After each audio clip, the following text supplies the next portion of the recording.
Hello and welcome to the Liverpool Connection podcast. I'm Daz. I've got Steve with me as always, and today on our interview, we have got the son and daughter of the late great Tommy Lawrence, ex-Liverpool keeper. We've got Stephen Lawrence and Tracey Murray. Hiya. Hi. Okay. Hello. So, as we do, we'll get right into it. Stephen, I know you're a Liverpool supporter. Was that basically because your dad played for Liverpool, or? Yeah, I think obviously when you grow up and your dad's playing for Liverpool, it's what you're going to support them, aren't you? So it's always carried on. I've always supported them. So yeah, definitely, yeah. Well, yeah, you have to, because that would be kind of Totally. a bit strange at the house. So, I know you. Are you still doing the youth coaching or the scouting? I do a lot of scouting. Yeah, I do a lot of scouting. I started with the coaching side of things, then built into the scouting side of things as well now. Yeah.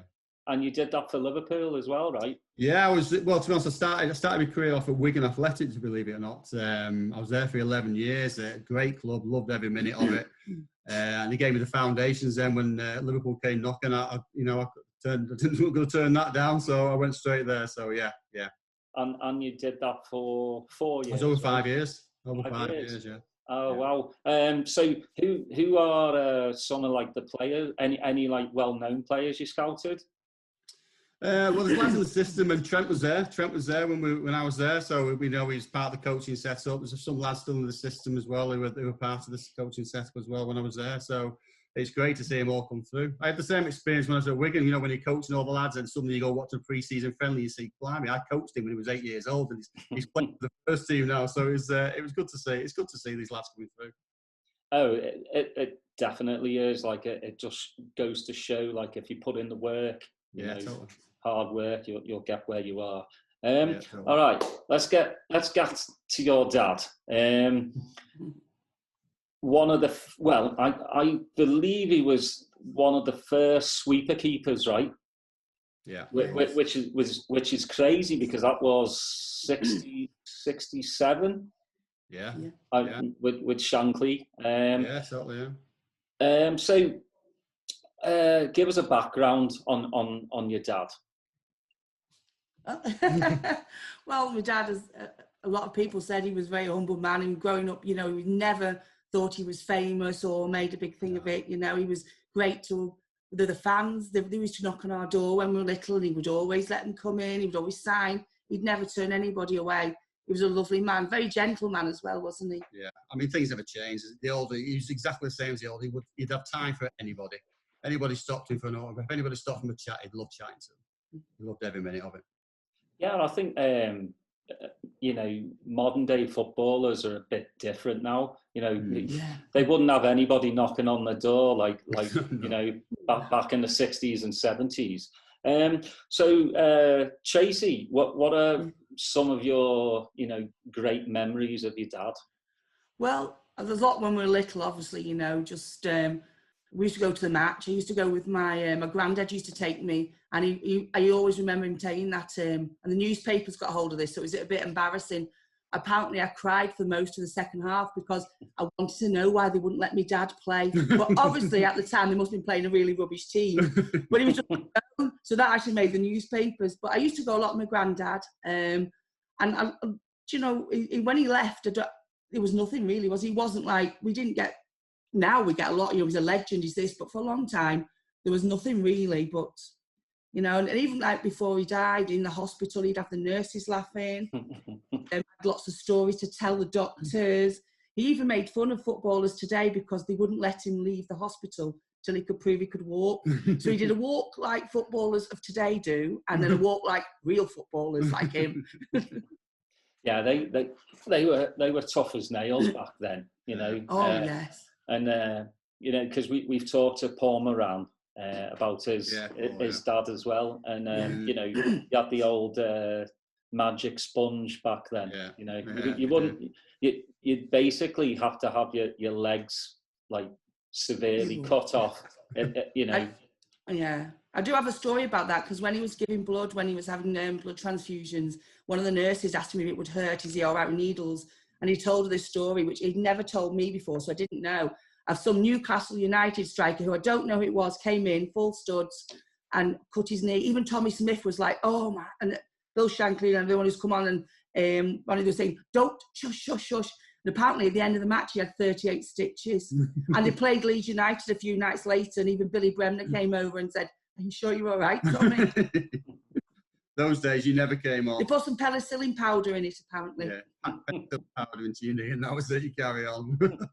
Yeah, bring that, whatever was in that water in the bucket, because they used it, you know, every week. They never changed that bucket out. I remember, you know, my granddad telling me, you know, stories as well. But there's one thing, Tracey, you know, you mentioned your granddad. It just seems like, because, you know, my granddad as well took me to Anfield for the first time as well. So it just seems to be this, like, granddad, you know, it's the first one that was like, you know, come with me. So it's a, you know, really great, you know, from your granddad to your dad to yourselves, and then I'm sure, you know, to your kids as well. My granddad was a big supporter of my dad. You know, he's the one who sent out letters to Liverpool, you know, to try and get my dad, you know, so he was always behind him, and it was very hard on him. My dad said, like, he'd take him training and they'd come home on a Saturday or Sunday, whatever, and his mum would be cooking, and she'd say, how did he play, Frank? And if he'd not had a particularly good day, he'd say, like a big Jessie. It was very hard on him, I think. Steve? Oh, hey guys. Thanks again for coming on. I mean, Daz and I, we just love, you know, hearing these stories of, especially of the generation ago of those players that you don't get to hear a lot about them. But, you know, we're getting to learn more and more all the time just because of the success of the current squad.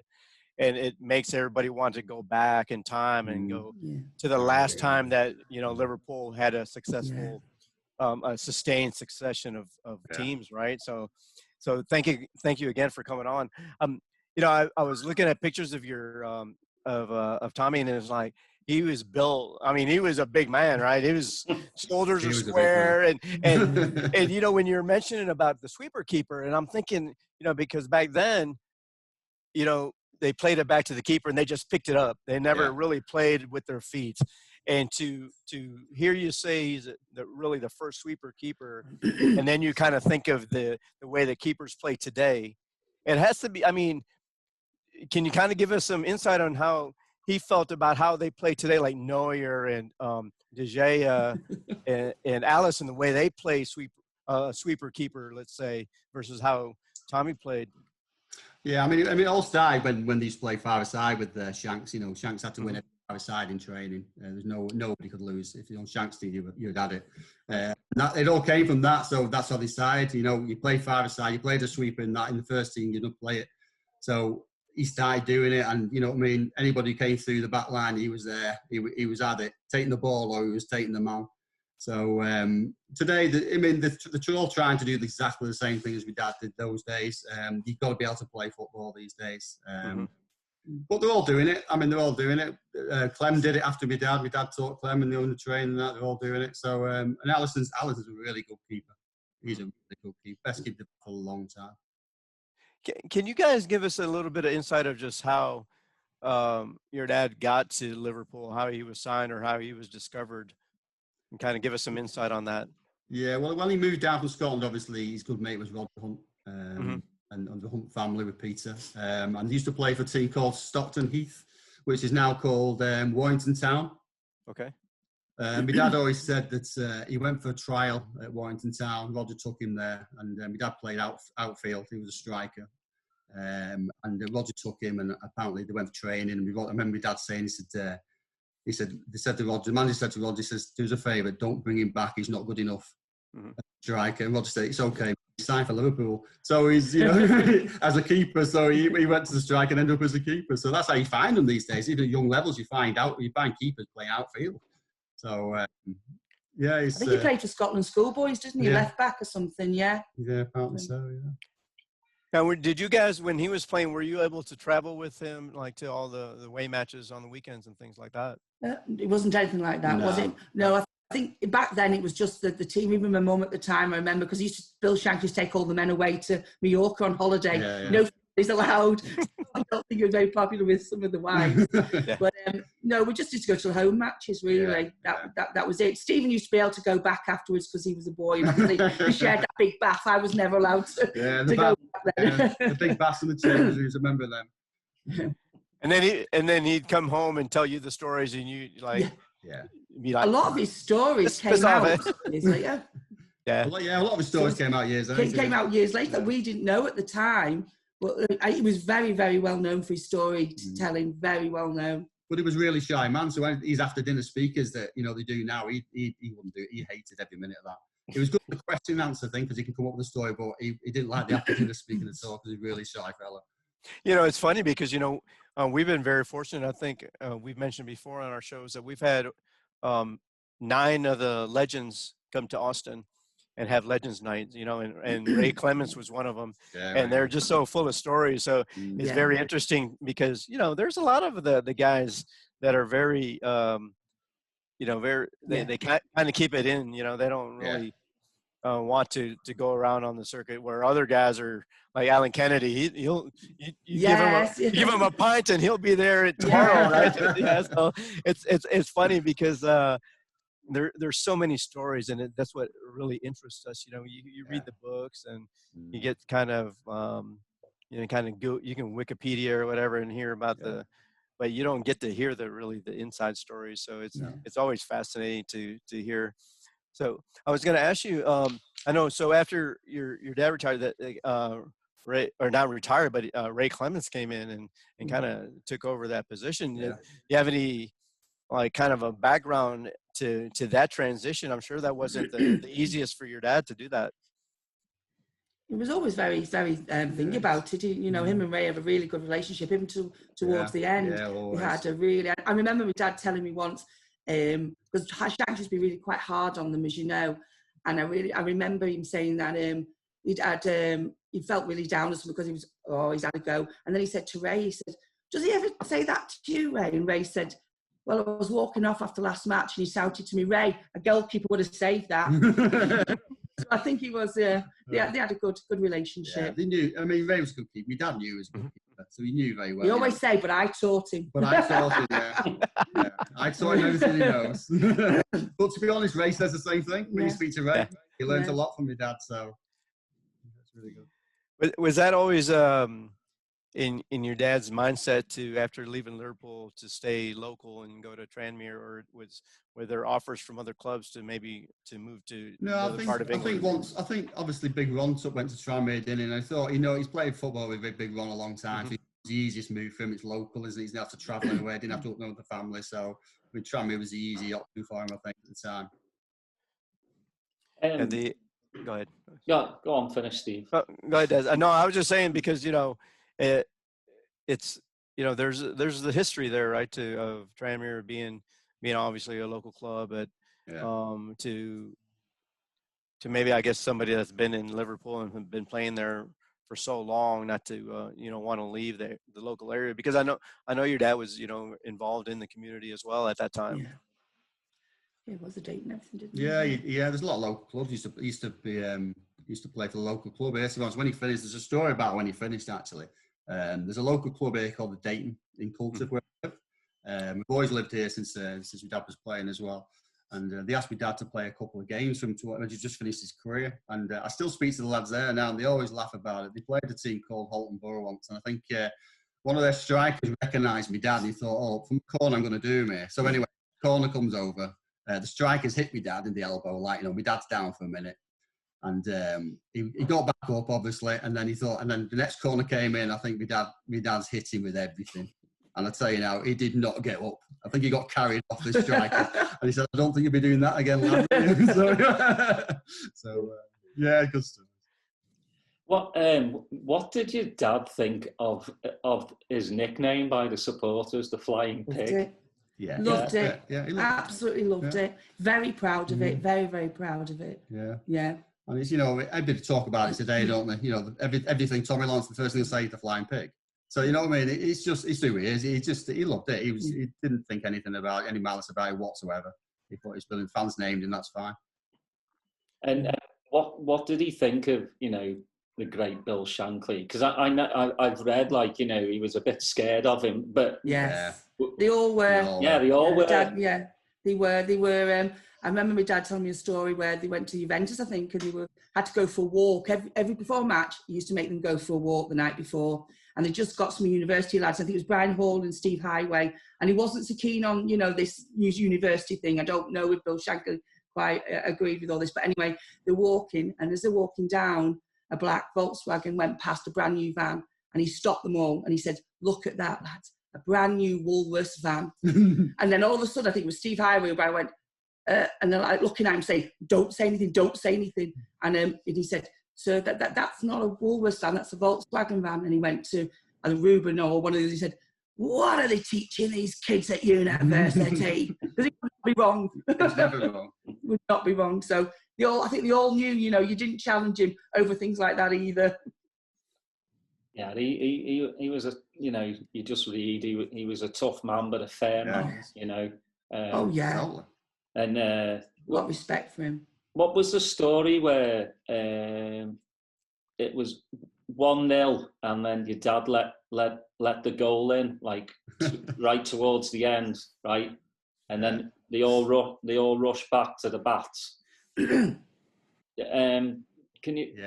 They got beat and he went back to the changing, didn't they? And they got beat 1-0. And the ball. They still tell it now. To be fair, the ball's gone through his legs. He said, "Oh, I'm really sorry, boss. I'm sorry. I said I should have kept my legs closed." He said, "It's not you should have kept your legs closed, you bloody mother." They still tell the story today. To be fair. Hey, at the time that your dad was playing over there, obviously Liverpool, the football club, has a long history with having Scottish players, right? Mm-hmm. And so, can you kind of give us a little bit of maybe insight on how that relationship, or how your dad felt about maybe continuing that process of bringing another Scottish player to such a a well-known club at the time? I think before the FA Cup, he said that Bill Shankly got him together, got him, and said, "You're going to be all right, son. You're going to be okay. You're okay." And he's like, "Yeah." And he said, "Well, we're going to be fine." And he named the 5 players, whatever's players. And my dad didn't know he was on about, but he was naming St. John, Stephen, mm-hmm. Lawrence. He was naming, and he said that will be all right. So I think very close, weren't they? The Scots, they were very close. Yeah. Very close. Yeah, can you, for people that don't remember that, he was part of that first FA Cup final win, that squad, and I'm sure that it was kind of had it been such a pleasing moment for him, and just to bring that finally to Liverpool. And you have any inside stories about that? Well, he lost it, didn't he? He lost the plinth. He lost the plinth. That's right. Yeah, because he got given the plinth, and he been told to look after it. Bill Shankly said, "That's yours. You look after it." And he said, "We were drinking and drinking and drinking and drinking." And then they'd gone back to Grosvenor, I think, at night, and he was sharing a room with Alf Arrowsmith. And they could hear Bill Shankly, "Where is he? Where's Tommy Lawrence?" So anyway, I think it was Bob Paisley, was it? I don't know. Anyway, so he was scared to go out, but he went out and he said, "Where is it, Tommy?" He's like, "Where is what?" He said, "The plinth." He's like, I didn't know. He said he didn't know what plinth was. What are you talking about? He didn't say base of the cup, he thought. So anyway, it turns out he said, I don't know I had it, but I've not got it now. And he was scared to go down. He took the courage to go down. He went down, and Bill Shankly said to him, "It's all right, Tommy, we found it." He's like, "Where was it?" He said, "It was on a bus going to Southend, about as far away as you were from Billy Bremner's shop." So he said the first time he won the FA Cup and he's lost it. Tommy Lawrence has lost it. I love all those old stories. They just, like Steve says, we do this podcast to bring, stories to the forefront that really wouldn't be told, especially, in America as well. There's a lot of brand new fans that can't really see the history past 2005. Yeah. The big Istanbul. So, we love bringing people like yourselves on, because people need to know who your dad was. It's the same with Ronnie Moran as well. But because to me, I grew up in the 70s, so I got to hear it all from my granddad. Blah blah blah blah blah. And I didn't realise like how amazing that team was of Shankly's. And until I finally went to my first match in '76, but I was only 6 years old, so I didn't really comprehend like what was going on.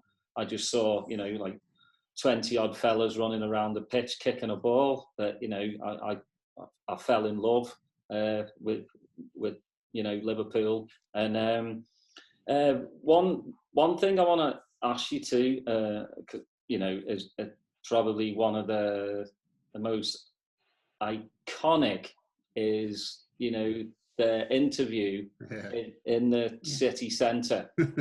Out of thousands of people, the reporter could have asked, it was your dad. That must have made him proud as well.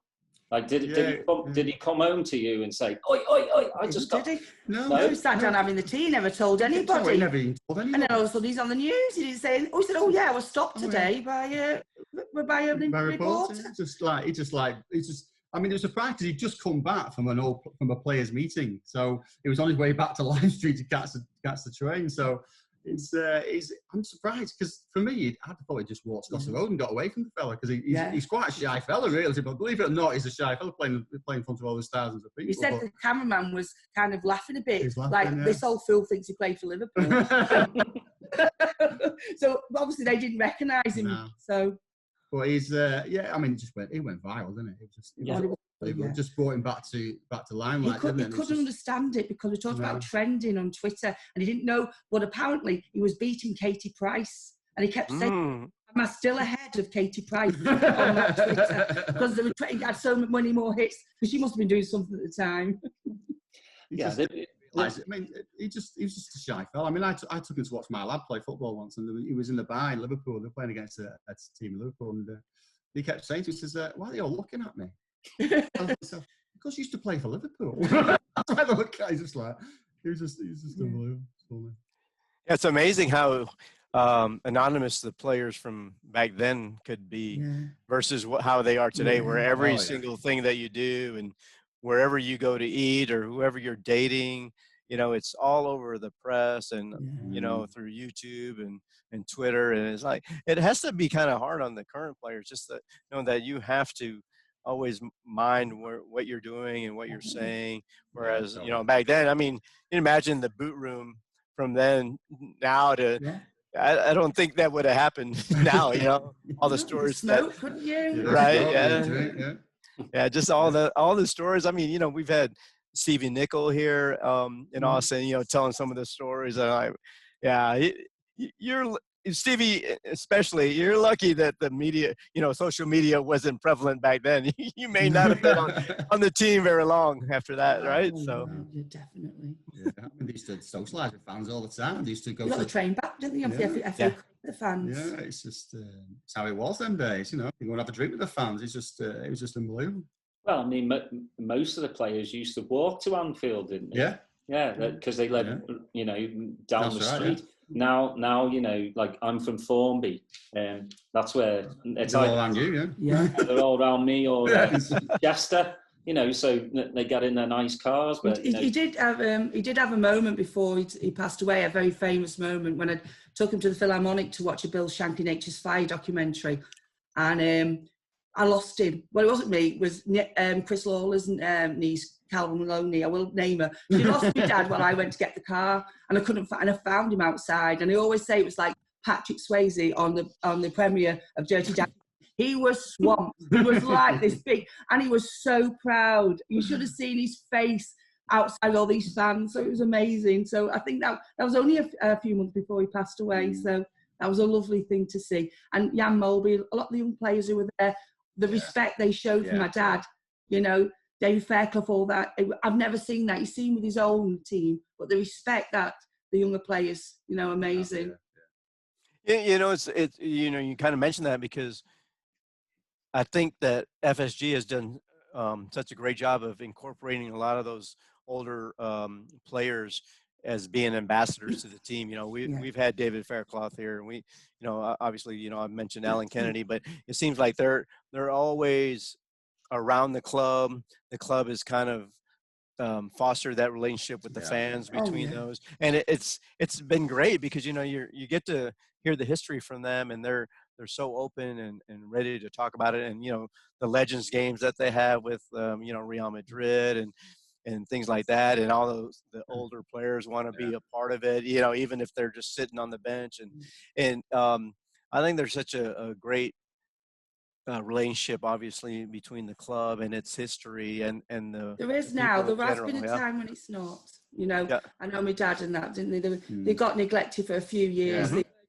If my dad wanted a ticket, he could get a ticket, but if he was sat up in the eaves, wasn't he? And whoever went with him would have to pay £90. And there was a lot of, back then, I mean, I started as Shankly Heroes Nights with me, Chris Lawler's niece, Cal Maloney, because we wanted some recognition for the old players. We wanted a foundation where they got recognised, because it came off the back of Jerry Burns' funeral, and I was led to believe that not one representative from Liverpool FC went to the funeral. The players went, but not one representative. So we kind of, I thought, no one's doing that to my dad. And after the back of that TV thing, we did some Shankly nights, we raised profiles. And Peter Moore, he was fabulous, he was involved. You know, we raised money, but we raised a lot of awareness as well. So, and it got the lads back together again and say, you know, my dad got to see his lads before he passed. He loved it. Yeah. When did you start that organization? What year was that? 2017, I did the first. Cal did the first night. We did 3 nights. The last one, unfortunately, that was planned. It turned out to be my dad's tribute night, and we did Spirit of Shankly in joint with the Spirit of Shankly. But we had some great speakers, like, you know, who came over and give the time. The players who came and gave the time as well, and it was good because, you know, Peter Hooton did question and answers, the first one, and it was, you know, it was just nice to see the lads together, but just to raise awareness again. Yeah, even I think foundation. So. Yeah, I think that's when Peter Moore came back to the club, right around that time. And I know so his wife is from our area, so he actually came to our pub and had a discussion with us. Yeah, he's a lovely. She's come to nights as well. Yeah, Debbie's lovely. But you know, it was interesting how when he came back to the club, you know, his boyhood club, and just a relationship that it seemed like that was. Even though he was CEO, I think there was more of a liaison with the fans, right? That he was trying to do. He told me Daddy was his favourite player as well growing up, so that was good. My dad was well pleased with that. Yeah, he said, "You were my favourite player, Tommy." So, and he came to my dad's funeral as well, which was really lovely. Yeah, Peter and Debbie seem they have their heart in the right place. It always, definitely, you know, with their community involvement and how they've really been, you know, ambassadors to the club. And, you know, it's sad that he's and you're right. He did make a massive change, and hopefully that with, you know, the new CEO is going to continue in that vein. And, you know, Peter's part of our Facebook group here, and he always knows that we're wishing the best for him and Debbie too, as they transition to their next phase. And so before your dad passed away, you know, this is really Klopp was coming in and bringing his team. Did he have any thoughts about how Klopp was handling it, or where he saw that this team would go? Would he think that this is where the end result would be, where we're champions of everything? I don't know. It's been such a long time since Liverpool champions or anything. I think the transition, it needed to come, didn't it? It needed it. And obviously, seeing him coming, obviously he's not here, and he loved this part of Liverpool now, which is such a shame. And seeing Alisson as well, it's what Liverpool needed, and he'd have embraced this. He'd have loved this part of it. He'd have loved this, definitely. Seeing Liverpool back up there where they belong now. I mean, so obviously you guys are still involved with the club and see it on a daily basis, and I imagine that just to be able to to have been around when your dad was playing and then now see the successes again. Now it's got to make you very happy inside to see it. Without a doubt, without a doubt. I mean, that homecoming when they brought the FA Cup back in '65, watching that, the pride you feel to see them there, you know, it's just a pity that I'd love to have seen what would have happened this year coming back, you know, with the cup, you know, the League Cup. But with something, I don't know, I'm going to think it, but it would have been lovely if we could have seen that again, because I think there'd have been a lot of crowds. We're just going to win it again this season. Yay! Crowds will be bigger. Yeah. We'll have one big parade for the league title, Champions League, and we're gonna go win in Wembley this year. Yeah, I know Daz and I, we've talked about like, hey, it'd be nice to go win a trophy at Wembley, you know, and celebrate that. So bring the FA Cup back. It's been since 2006 since we won it, so it's time, I think. Well, you know, I'm sure, you know, your dad's got some great stories about the FA Cup as well. But it's kind of lost its, you know, a bit romanticism, like it used to. You know, I mean, you know, the 80s for me is when the FA Cup was absolutely brilliant, because you did the whole day out. You know, get the train up to London and then the walk up to Wembley. So it's kind of lost it. But you know, I've always loved the FA Cup. You know, what. Was there a specific like cup that your dad used to like to play in? Was it European or was it, you know, FA Cup? Well, the FA Cup definitely. I mean, they love playing in Europe. Don't get me wrong. Playing against Ajax and Cruyff and all that. He's, you know, he loved all that. He used to frighten when he went to Turkey, played in Turkey. He used to frighten Turkish. He said the police used to say to me, back into when they're walking off the pitch. He says that was a frightening place to go to. It was the first experience with flares, I think it was. So it was a frightening experience for him. But the FA Cup was the one for him, definitely. For all the players them days, I think. Well, I mean, you know, because the whole rosette, you know, like was, and the bucket hats and everything, the rattlers. Yeah. I mean, my granddad showed me one of those, and I was like, "What is that? What with it?" And he goes, "Well, we used to like whiz it around." I was like, "Why?" You know, my granddad's employer was in Culcheth. They owned a big house there. They lent them the Rolls Royce for the day. So my granddad drove up with the family in the Rolls Royce. So Mary's sister was in there as well. So he's went to the Rolls. Well, when Daz and I come back to Liverpool, we're expecting to get the Rolls Royce and be able to drive it around town as well. So Daz will drive. I'm not. I'll be turning this way when I'm supposed to turn that way. When I come home, I won't be driving anywhere. I'll be in the pub, like, you know, most of the time. Every time I go to England, I'm almost hit by the bus at least one time. I'm always looking this way and the bus is over here. Right? Okay. I'm going to let somebody else walk first and then I'll walk behind. Right? No more leading the walkway. So I want to ask you something. Did your dad have a favorite player that he either played with or he's watched play for Liverpool since he retired? Oh, gosh. I mean, he always talked about Cruyff, to be fair. I mean, when they played at Ajax, I mean, he was the player coming up, the young player coming up. He was the one they all talked about, to be fair. And I think my dad was in Cruyff's book. I think he was named in Cruyff's book because there's a rumour that he was going to join Liverpool at one point. I'm not quite sure. I think it was years ago. I mean, back then he had a lot of respect. You know, George Best and Billy Bremner. Sure. You know, he always said, you know, and people say he always said we're going for the same ball. He didn't hold anything against them or drink afterwards. You say we had a drink after. So, you know, he had a lot of respect. He was a good friend with Nobby Stiles, and he told me a story about Nobby Stiles playing at Old Trafford once. And you know, the pitches them days are an absolute bog. There was no grass. Right. And I think a corner come in, the ball had got cleared. So my dad's like walking towards his 18 yard, turns around, there's Nobby Stiles walking around the mud looking for something. What are you looking for, Nobby? He says, I've lost my contact lens.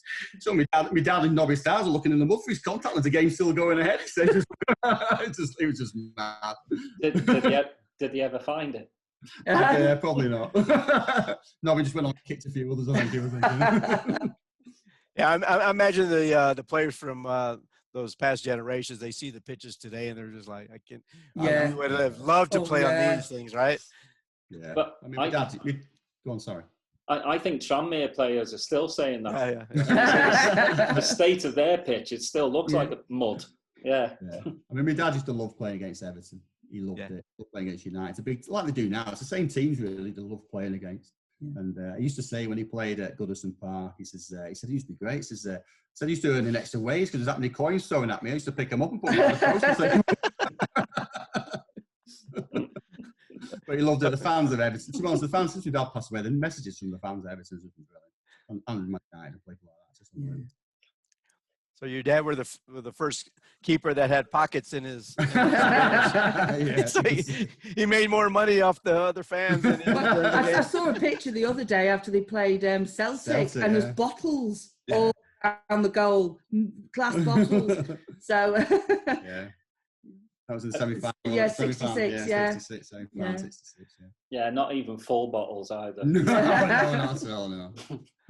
So, what do you think your dad's high was as a footballer, and then at the lowest point? Well, lowest would have been leaving, because back then there was no pundits or anything like that. You played football, and he used to work on the motorways, didn't he? Digging with them. There was no. Went back to Ireland to work, and there was no recognition. Suddenly you're an honorary member of the local sports club, and then you're not. You know, so back. He's become a bit of a legend again now, you know what I mean? But I think that lull between then, leaving that day and coming on, I think that was it. He did a few pundit things, like, remember something called Kick-Off? I don't know if you're old enough to remember that, actually. I think he went to Kick-Off a couple of times, I think, and did that sort of thing. But there was nothing, like Tracey said, there was nothing like you got these days. You finish football, you got pundit, another job in football, haven't you? Yeah. But, we talked about that with Karen Gill, when... Oh yeah, Karen. Yeah. And after Shankly had left Liverpool, and like where does the energy go, right? And so I imagine, because even the players back then, getting your coaching badges wasn't really what it is today. No. There wasn't the outlets where you can go be writing for a website, or going on the various networks or on YouTube, and having your own show. So I would imagine that's probably a difficult transition to where do I put this energy? I'm a professional footballer, and I'm 34, 35, or I'm not really sure exactly what age that he quit playing. But I mean, where does that go? You're still a young man, unless you just have a ton of grandkids at that time. I don't know where you put that energy, right? Yeah, exactly. I know. Yeah. We went up to tell the story about the house. We went up to where he used to live. He lived in a little village called Daly in Scotland, and that's where he was born. Where he was born. He was born in a little tiny village in the middle of nowhere. You wouldn't believe where he was born. And Tracey went up to the story about when he went up last year, and I went up just to look at the cottage, because my dad.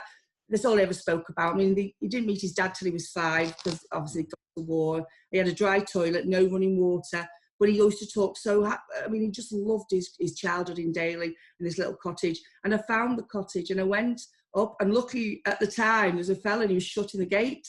And I got chatting to him, and they tried, I think, I don't know any history on it, but it turns out he's a Scouser. Oh, yeah. Everton, and he's living in the house now. And he invited me in, and I was in the room where my dad was born, and we went back up. Stephen came, and we went back up there this year as well. So I mean, it was just such a fantastic opportunity to be able to go in. He loves that he's living in the house of the flying pig. Yeah, he's got a heritage sign. It's going to be blue, not red. Hey, were you there at the house? You go, how did he get to Liverpool Football Club from this place, right? Yeah. Oh, yeah. I said, yeah, definitely. And now we know, when we were children, my dad used to take us for long walks across fields and woods and all. And we're like, why can't we just go to cinemas? But when my dad was young, when you see he grew up, that was his life. He loved, he used to say walk 10 miles to school, but actually it was only about 2. Right. But it was across fields, and uphill both ways, right? Yeah. Well, because my dad's parents are from Kendal. Right. Yeah. So just a beautiful area, and I was the same. I was like, I want to go to the theatre. I don't want to go see the last red fox that ever was in that was my granddad. He's like, come on. And because my granddad used to go up there and collect golf balls.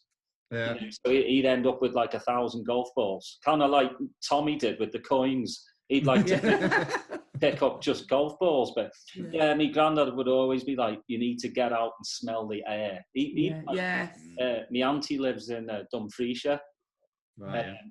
Again, beautiful part of Scotland, and she just lives, her nearest neighbour's like 10 miles away, and she absolutely loves it. And she's a Scouser as well, so she wants to be far away. She loves Liverpool, but she wants to be far away from it. She just likes the serene, the sound of the birds and all that. So I went back to see her actually about 2 years ago. I hadn't been back home for a while now. I actually was in the trunk of my sister's car. So because my auntie always, when my sister comes up, she waits, up the driveway. So I had to get in the trunk, and it must have been like ice. It was ice, like freezing. So I had to stay in there for like 45 minutes until my sister banged on and was like, you can go now. And I surprised her that it is like Scotland is like one of the most beautiful places. It is. Yeah, they talk funny, but it's a good place. I'm especially talking to Karen as well. Just saying how many Scots actually came out of these towns, these mining towns. It's just amazing. But I think I'd want to be a footballer, though. Do you want to go down the mines? Or, exactly. Footballer, please. So, what was your dad's most iconic moment? Because he won 2 league titles. He won Liverpool's first FA Cup. So, was it one of those, or was it just like a game he played? Well, I think obviously the disappointment getting beaten in the cup final, the European Cup final, that was a big disappointment for him. The FA Cup, he's always talked about the FA Cup. I mean, that was the one they hadn't won. They hadn't won it. It was the first time they won it, and that was a massive occasion for the whole of Liverpool football, or people of Liverpool as well. I think that was the one for him. That was the one for the club itself, I think, and that's one they're all most famous for. I think really is the '65 Cup final. Now, both of you. Because obviously we know Jeff Golding, fantastic fella.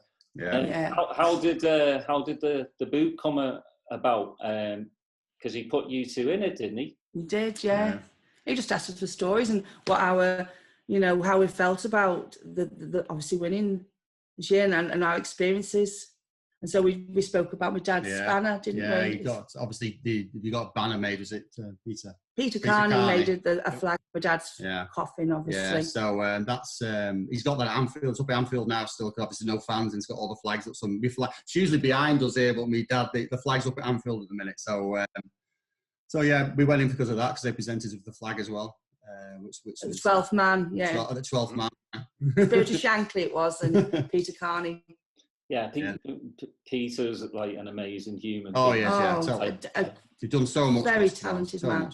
Because every banner means something to him, and we had him on as well, and we were very honoured because, when I grew up, I thought I knew everything there was to know about Liverpool Football Club. Boy, was I wrong. Talking to Peter Hooton, Peter Carney, they live, breathe Liverpool Football Club. And we even noticed when we interviewed Peter Carney, he started to well up when he was talking about the Hillsborough banner. Yeah, definitely, yeah. And I can tell how proud he is that those banners are on the Kop right now. Well, he's done a few for the players who've passed away, like Tommy Smith, Debbie's dad, Peter Thompson. So he's done banners since my dad's, and I think that's that's really good, isn't it? I think that's very proud, isn't it? That he's actually done the fabulous. The quality is amazing. Yeah, I was messing with him, your missus must be really pissed off with you taking all those all your bed sheets and all that. Yeah. He's like, no, I actually get the material now. I'm He like, does quality yeah. material as well. I know. Yeah. Yeah, I'm like, oh, fancy. But it's just great to like hear all these old stories, you know, because like I said, it needs to be told and told again. Yeah. You know, that's why we do the podcast. That's why we want, you know, all the listeners that only just started, you know, because we're at a time now where thousands upon thousands are starting to, you know, love Liverpool Football Club. Yeah. You know, it's taken 30 years for us to win the league. You know, a lot of people haven't been through that pain like we have. You know, they're just coming on and they're going, oh man, we just won the league. Yeah, we just won the European Cup. And we're like, yeah, you know, all right, well, yeah, you know, they weren't through the bad times in, you know, the Souness era manager and then, you know, Hicks and Gillette. Yeah. But you know, it's just great to hear all these stories, and it like really does get me, you know, in the heart, because again, I'll always say it reminds me of my granddad, you know, telling me about Tommy, telling me about Tommy Smith, you know, Steve Highway. So yeah, it brings, like, you know, all that my granddad back. So it must make you two so proud, you know, definitely. that people want to hear, you know, your dad's story. Oh yeah, definitely. I mean, people ask us all the time. They message us on Facebook or, you know, social media sites about stories about my dad. You know, my granddad used to watch him, and you know what I mean. It's just been unbelievable. Some of the things that people shared on social media. I mean, it's just things I'd never seen before. And to be honest with you, I don't think my dad would have seen them either. It's just, you know, it's just unbelievable. Adrian Killen does so much, and it's just like the stuff he finds from the. He found me and Stephen on television. Yeah, we researched for years. We was on the TV in 1971. Yeah. They played Arsenal in the FA Cup. That was sub then, like. Yeah, but he apparently had stitches in his knee, I think. So Ray played, but we were on TV, and Adrian Killen actually had the. I can't believe he had the footage. Is there nothing that he's not got? No, he's an amazing fellow, isn't he? Yeah. You know, you talk about that, is, you know, we're fortunate that we kind of befriended Kieran Smith from the Historical Society. And, you know, it was one of those things that, hey, Daz, let's get this guy on. I just met him. Let's, you know, for a laugh, let's get him on and talk to him. And it's been such a eye-opening experience to know him and just see the passion he has. And you see how his group has expanded, and then people like yourself and Ronnie Moran, they're putting out pictures of their parents and their out there, and so all these other pictures are coming out, and it's just amazing. I'll sit there, and to the detriment of my own productivity at work, I will watch, you know, look at these pictures coming over, and it just ain't. And people will post their program from their first match back in the 60s. And it's just amazing, just the, you know, the history and to learning it all, and, you know, getting some insight from you guys about Tommy. And it's one of those things that to me and Daza, you know, it never gets boring. You know, we've had quite a few guests from the, you know, the Shankly era, but they all have their unique perspectives, and then, you know, you kind of combine them all, and you get this like overview of just how close that team was, and you kind of feel that the team that is the current squad 20 years from now, they're going to have some amazing you know, anecdotes, and they're not going to have the boot room stories, obviously, because they're not that type of squad, but they're going to have a lot of insight where, you know, what made this particular team tick. And if you kind of just transition back to, you know, when your dad was playing, is probably the same amount of just the camaraderie and the you just wanted to be accountable to each other, you know, and be successful. You kind of see it with this team as well. Yeah, totally. Oh, I thought you were going to ask Steve. Oh, no. Well, we got a few years ago. We got me. I'll talk about the cup final. My dad's cup final shirt appeared. Someone's loft. Apparently, he must have given it away after the cup final, and obviously, I think he must have passed away. This fella, and they'll clean out this dad's attic, and they found my dad's cup final shirt. And there's some connections between everybody, and then suddenly ended up back at my dad's. So it was. And it's in the museum now at Anfield. We put it in the museum at Anfield now, so where it belongs. That's what I love, like about Kieran's historic group as well, is that you just see so many people helping each other out. Yeah. Like I'm sure to get that shirt back must have been and they framed it and everything now, right? And put it in the museum. It's in the goalkeeper section, so it's like on a bus thing of a next to Clements and is it Vesterveld there as well? Something. I want to know how your dad played without gloves. Oh, I know. So I had a police friend who used to lend him some police gloves, but I think they're just like knitted things. The old gardening gloves you get these days, isn't it? Once they get wet, they just like hang off it, don't they? It's just like... I think the first time I saw them, he was lining up against a German keeper, I don't know which one. He said he looked down at his hands, he had these, like, I imagine look like Kenny Everett type hands now. He's like, what on earth? Well, I remember Ray Clemens the first time I saw him. It looked like he'd taken the backing off table tennis. Onto those gloves, but I mean, I can't imagine, because the ball back when your dad played must have been rock solid. Yeah, and slippy as well. Once it got wet, it turned into a medicine ball. It was they were rock hard. Yeah, they were. He used to push his fingers back in a few times and carry on playing. Broke his fingers a few times. I got stamped on a few times. See, today, if that happened, the goalkeeper would be, out of action for like 3 months. Be rehab in America somewhere, won't they, for about a month or something, won't they? In Vegas with his feet up, pina colada in his hands.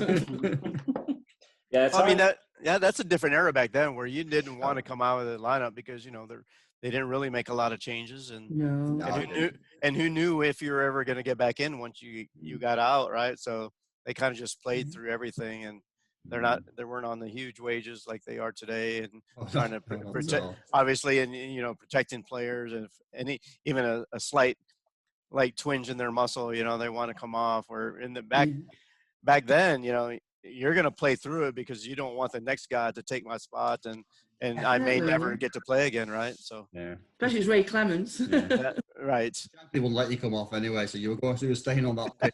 Whatever happened to know where you were coming off. There's a few stories about that. I can't remember them, but about people who've had like broken bones and that, and he said no. I mean, he was historically didn't use a lot of changes anyway for his squad. So I mean, no, they didn't sub many people them days. It was just the first 11. That was it. There wasn't many people came off. To be honest with you, it's first 11. How times have changed. Yeah, and you definitely weren't wearing a number 66 back then. That's for sure. No, and was it £30 a week? Yeah. I read the story where Trent had a choice to get a lower number, and he's like, nah, never mind, I'll just keep this one. This is kind of me now, and it's pretty iconic now. That number is probably going to be, you're going to see it on a lot of kids growing up around the world. So that's amazing how something can just start like that, right? Now, Stephen, you told me, is your son going to write a biography of your dad? Well, we've been it's Tracy's Ryan has written a few stories. He's written some stories for Friends of Liverpool. Yeah. So because he spent a lot of time with my dad before he died, and he was doing journalism at the time, and he wrote a lot of my dad's stories down. So he's put them into just like snapshots, but using my dad's words as well. So about the toss of the coin when they won the match, the toss of the coin, about the player. So he's put them down into like little like sort of blog things. And is he going to do a book? I think he would love to. He'd love to. We've been asked a few times, haven't we? Jeff has mentioned it a few times about writing, and Carl as well mentioned about writing a book. And my Auntie Mary's his sister still with us, and she's got so many stories of the younger Tommy, and then his friends, local friends here, who would all contribute. So I think there's enough material if we wanted to, and there's enough stories. We should have got all those on and had, like, 30 people on Zoom. I think there's still a couple of stories though that I don't think will ever get published. Oh man, see, those are the stories we want. Off there. Yeah, Say no more. Nudge, nudge. We'll sell a special password link for that. If you want to know the real story, $10 and find this link. That'd be excellent. I heard that Jeff is a pretty good writer. I don't know. I've heard that. Yeah. Yeah.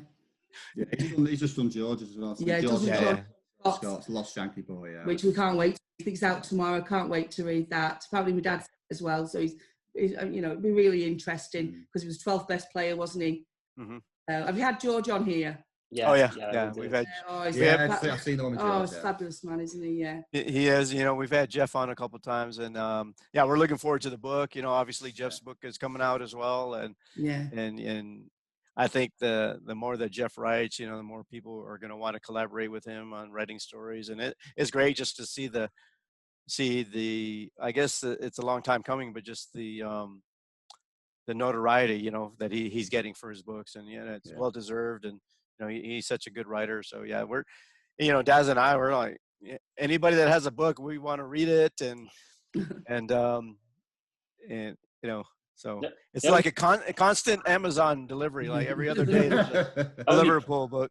Only problem is though that the publishing is different, so we don't get George's book out here till December, and then Jeff's new book doesn't come out till next March. Right. Okay. So I could probably just go back home and get it and bring it back. So that's kind of strange, but we're me and Steve are gonna try and get a bunch of people together to like pre-order it, and then I think Jeff's gonna work with the publishing to get us a package over. So, but and I mean Jeff and George are just amazing human beings. Yeah. Again, we found them on the historical site. That's how I found you, Stephen, as well. Yeah. Because I have like a massive list of who I want to bring on, and I'm telling my wife, who's she's not a football supporter, but she sees the gleam in my eye when I start talking about past people, and I was like, I want this person. Yeah.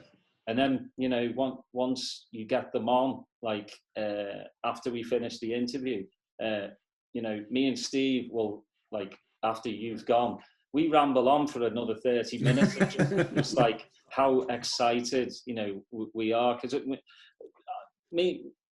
ask me, when we first started this last February, would I have you guys on? Would I have Paul Moran on? Would I have Peter Hooton? I would have said you're nuts. But that's the thing with the Liverpool community as well. They really do, help each other out, because there's a story to tell, and it's not just about Liverpool Football Club. It's about the people and the city, and it needs to be talked about, needs to be written about, and I'll talk to anyone about this football club till I'm blue in the face, and I'm sure you're the same. About your dad, you just want people to remember him. Anything. I just keep. If you notice, I just keep sharing everything. Anything comes, I'll share it. You know what I mean? And it's so good when we see something that we've never seen before ourselves, and there are still lots out there, and that's just amazing. That's one of the things I know we alluded to before, is that we want to share this story with as many people as possible, because there are a lot of new fans, and with the proliferation of social media, and the access to the club now that wasn't there before, you have this whole new generation of fans, not from just the United States, but in the Far East, in the Middle East, and Africa, and just the total globalization outreach of what Peter Moore really was. His objective was to reach as many people as possible, where I think he said that it was almost 1 billion people that Liverpool had there was some contact in one way or another right? And that they wanted to continue to grow that. So I mean, we're just a small podcast, but we take it serious that we want to share as many stories as possible with as many people. And so, we really appreciate you guys, taking time out of your evening tonight and sharing some great. stories Thank with you. us. Yeah. Thank you for having And we us. look forward to, keeping in touch on definitely. Facebook and all. Definitely, yeah, definitely. Yeah, we didn't interrupt your Sunday roast, did we? No, I'm not. I'm too nervous. I've not anything to eat yet. What I'd give to have a Sunday roast. What I'd give to actually leave my house. Yeah. We're just living in a very, very weird time at the moment. It is very strange. And I heard the UK could be going back into lockdown. Yeah. I work in Liverpool, and it's Tuesday, right? He said Tuesday. Yeah. My sister was telling me she's a nurse, and she was like, "Yeah, it's getting bad." So same as here, but thank God for podcasts and stuff. It keeps you going. That's what I think. One good thing that kind of comes out of this pandemic is people have gotten a bit closer. Families, because families are definitely. You're kind of stuck together in the same house, so you've got to talk to each other, I guess. But just doing the Zoom thing, I would never think about really doing Zoom interviews. It's a strange idea to me when my missus brought it up. We can do interviews over Zoom. I was like, what on earth is Zoom? Because I'm more of the, I'm a chef by trade, and my missus does, all the technology stuff. She gets all the brand new stuff. So when she was talking about Zoom, I'm like, I have no clue what you're talking about, But I'm so happy, we're able to do this. It just makes me smile. I'll be smiling all day now, just to get a little piece of LFC history from you two about your dad it'll stick with me. And I love the photo you gave me. I don't know if you told Tracey which one. Oh, show me knickers. Which one was that? Was that one on my dad's back? Yeah, that's brilliant. Oh, that one. That one. Yeah, that's the one. Newspaper, yeah. Yeah. What was the horse? The one where he was holding me up and you can see me knickers. Uh-oh. Yeah, just thought I'd send that one, but I didn't know. Yeah, that's on the other channel. That's the paid one with the with the X-rated stories. Someone put a picture on Twitter of Alison with his kids. Oh yeah, Alison. And my dad doing the same thing. Doing exactly the same. Oh. Yeah. It's gone a bit viral. That we were very disappointed. What was the horse's name?